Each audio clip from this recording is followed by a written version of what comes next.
Дегустация блюд, приготовленных нашими хозяйками. Заставка.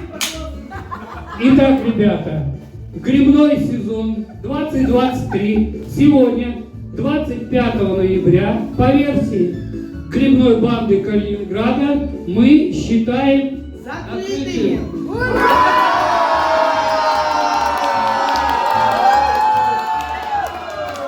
Ребята, вы на канале Грибной банды, знакомьтесь, нас не так много, но мы все...